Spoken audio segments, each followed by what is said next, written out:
आज हम बात करने वाले हैं मैस्टॉक, आईएक्स, पिरामल एंटरप्राइज और बजाज फाइनेंस की। पहले बात कर लेते हैं कल हमने क्या कहा था। हम मैस्टॉक में हमने कहा था कि प्राइस कुछ दिनों से एक रेंज में है, यहाँ पे कोई क्लियर ट्रेंड नहीं है और इस ट्रेंड में एक बार प्राइस नीचे आ सकती है क्योंकि आपके लेफ्ट साइड में एक इम्पल्सिव मूव है। तो उसके लिए कॉरस्पॉन्डिंगली एक बार प्राइस डाउन साइड आ सकती है। अगर आप बात करें आईएक्स की, हमने यहाँ पे बोला था कि प्राइस अभी एक बार इस ट्रेंड लाइन को ब्रेक कर सकती है और उसके बाद अगर आपको करेक्शन यहाँ पे मिलती है, करेक्टिव स्ट्रक्चर जो कंसोलिडेशन होता है वो होता है, तो आपको एक बार फिर से प्राइस अपसाइड जाते हुए दिखेगी। और अगर आप बात करें पिरामल एंटरप्राइज की, हमने यहाँ बोला था कि प्राइस अगर आप 1 आवर की टाइम फ्रेम कंसिडर करें, वहां पे एक बेरिश डाइवर्जेंस है और वहां से आपको प्राइस में सेल ही देखना चाहिए। अगर ये प्राइस ऊपर भी जाती है वहां से भी आपको सेल ही देखना चाहिए क्योंकि 1 आवर के टाइम फ्रेम पर डाइवर्जेंस है। और अगर आप बात करें बजाज फाइनेंस की, हमने यहाँ बोला था कि प्राइस यहाँ पे आइदर एक इम्पल्सिव फॉल देगी या यहाँ पे एक करेक्टिव फॉल आएगा। और अगर करेक्टिव फॉल प्राइस ने दिया तो उसके बाद यहाँ पे फिर से एक अप मूव आ सकता है। अब बात करते हैं पहले मैचडॉक की, उसको हम देखते हैं क्या हुआ मैचडॉक में। मैचडॉक में हमने बोला था कि अगर इसमें प्राइस फिर से प्राइस के इस पॉइंट के नीचे आ जाएगी, पर आज आप देख सकते हैं अगर हम वापस 5 मिनट के चार्ट में आए तो यहाँ पे आज एक सेल ही हुआ है, मतलब ओवर टॉप से आज एक जो बोलते हैं प्राइस ने फॉल ही दिखाया है। बट अभी भी आप अगर इस रेंज से बाहर नहीं आया और ये जो सेल ऑफ भी आया है, मतलब कोई ऐसा फास्ट नहीं है, बड़ा स्लो सेल ऑफ है, तो इसको देख के अभी भी ट्रेंड यहाँ पे क्लियर नहीं है। और ये जो स्लो मूव है इसको काउंटर करने के लिए एक फास्ट अप मूव भी आ सकता है। हम अब बाई साइड अगर हमें देखना है तो हम एक बार 30 मिनट्स में आ जाते हैं। तो बाई साइड मैंने कल भी आपको यही बताया था कि अगर हमें बाई देखना है तो पहले तो इस रेंज से बाहर प्राइस को निकलना पड़ेगा और उसके बाद आपको कुछ ऐसा कंसोलिडेशन या रिटेस्ट मिलना चाहिए ताकि आप ये प्लान कर पाए। तब तक हमें इसमें बाई कंसिडर नहीं करना। अगर ये प्राइस इस एरिया के नीचे आ जाती है तो यहाँ पे आप, क्योंकि एक डाइवर्जेंस चार्ट में दिख रहा है, तो ये आपके लिए एक बुलिश साइन हो जाएगा और यहाँ से आप कोई बाई साइड सेटअप देख पाएंगे। बट अगर पहले ही प्राइस ऊपर निकल जाती है तो उसके बाद आपको एक कंसोलिडेशन का वेट करना पड़ेगा। और अगर प्राइस इस एरिया के नीचे आ जाती है तो आपको फिर डायरेक्टली इसी एरिया में बाई ढूंढना है। अब ये पॉइंट क्लियर है। तो ये थी हमारी मैचडॉक की एनालिसिस। अब बात करते हैं आईएक्स की। आईएक्स में हमने बोला था कि इस ट्रेंड लाइन का ब्रेकआउट आएगा और फिर आपको फिर से करेक्शन ढूंढनी है और फिर से उसमें बाई सेटअप आएगा। आज का चार्ट अगर आप देखेंगे, यहाँ पे आप देख सकते हैं ये जो ट्रेंड लाइन थी इसको मैं एक बार जूम कर लेता हूँ, वैसा ही ब्रेकआउट आया जैसा हमने कल बोला था। और आप देख सकते हैं इस ब्रेकआउट के बाद आपको प्राइस फिर से ऊपर जाते हुए दिखी थी क्योंकि आपको एक रेंज बन गई थी प्राइस में। और ये रेंज जाते हुए आपको यहाँ पे एक अच्छा आपको मिला था जो लो से अपसाइड गया था।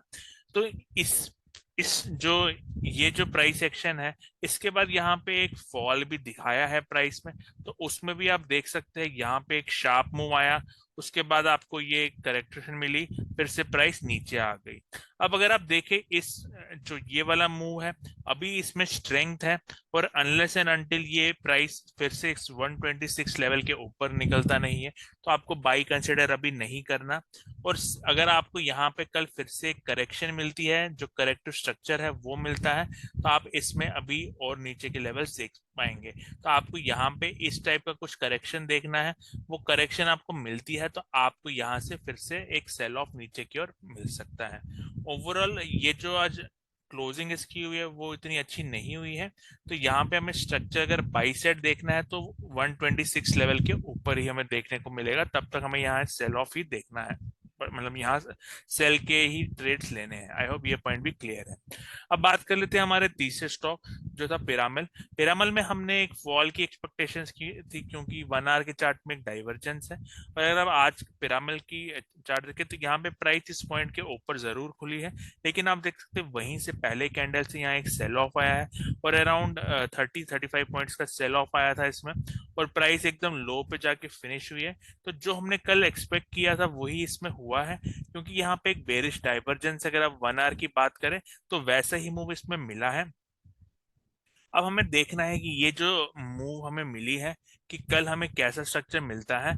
अगर यहाँ पे जो आज का ये फॉल आया है अगर इसमें प्राइस में और यहाँ पे एक रेंज रेंज बनाता है प्राइस, मतलब अगर एक बार हम इसको थोड़ा 1 आवर में चेंज कर लेते हैं, तो आप देख सकते हैं यहाँ पे जो मैं बात कर रहा था, ये थी वो डाइवर्जेंस, जो चार्ट में एक डाइवर्जेंस थी, वो डाइवर्जेंस की वजह से ये फॉल आया है।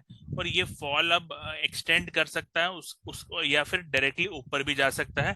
तो हम इसमें क्या कंसिडर करेंगे कि हमें क्या स्ट्रक्चर यहाँ पे मिलता है।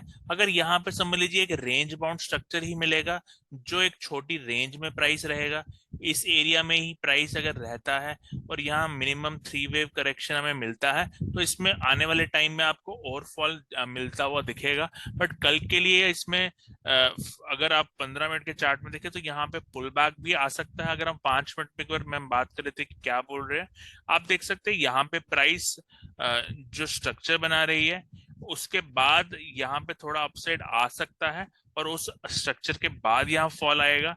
तो इसमें थोड़ा पुल बैक अगर आता है तो आपको उसमें सेल देखना चाहिए, ना कि फ्रेश आपको सेल करना चाहिए, क्योंकि अभी ये मिडिल ऑफ द स्ट्रक्चर में आप सेल नहीं ढूंढते। थोड़ा पुल बैक आ जाता है, मे बी इस रेंज में प्राइस आ जाती है, उसके बाद आप इसमें सेल देख सकते हैं। और ऑन एट द बॉटम आप देख सकते हैं ये जोन काफी स्ट्रांग है 1036 लेवल का, तो मे बी ये इसको टेस्ट करने आ रहा है, और देखते हैं यहाँ से हमें कैसा रिएक्शन मिलता है। तो ये 1034 जो 35 लेवल है, यहाँ पे आपको कोई बाई स्ट्रक्चर अगर मिलता है आप वो भी ले सकते हैं, क्योंकि ये भी एक स्ट्रॉन्ग डिमांड जोन है। बैक टू बैक 1 2 3 कैंडल्स यहाँ से आपको जाते हुए मिली है, और ये जो स्ट्रक्चर है काफी रेंज बाउंड स्ट्रक्चर है, मे बी इस डिमांड को टेस्ट करने आ रहा है।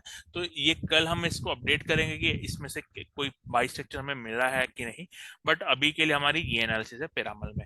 बात करते हैं हमारे चौथे स्टॉक जो था बजाज फाइनेंस की।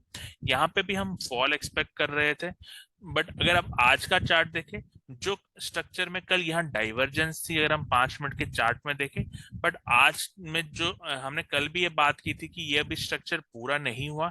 आज जो स्ट्रक्चर यहाँ पे मिला उसमें की जो डाइवर्जेंस कल हमें दिख रही थी वो आज एलिमिनेट हो गई, विच यहाँ से तभी आप देख सकते हैं थोड़ा और ऊपर प्राइस गया। बट उसके बाद भी जो ये फॉल हमने एक्सपेक्ट किया था वो फॉल तो हमें मिला है। हमने करेक्टिव और या इम्पल्सिव दोनों कंसिडर किया था, हमें यहाँ फॉल मिला है, बट ये ओवरऑल ये करेक्टिव फॉल लग रहा है एज ऑफ नाउ।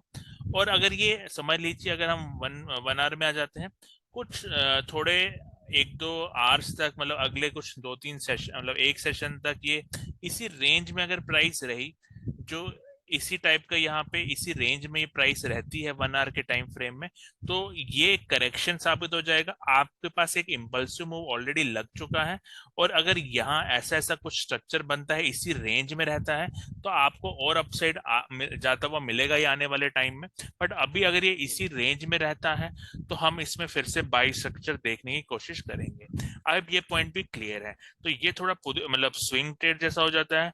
और कल मतलब कल हमें इसमें देखना है कि प्राइस इस एरिया से इसी एरिया में एक रेंज बना के रहती है, या इसमें कुछ नीचे तक फॉल आता है, तो फिर ये डिफरेंट स्ट्रक्चर हो जाएगा। बट अगर ये ऐसा कुछ होता है इसी रेंज में रहता है, तो फिर हम इसमें आने वाले टाइम में बाई सजेस्ट करेंगे।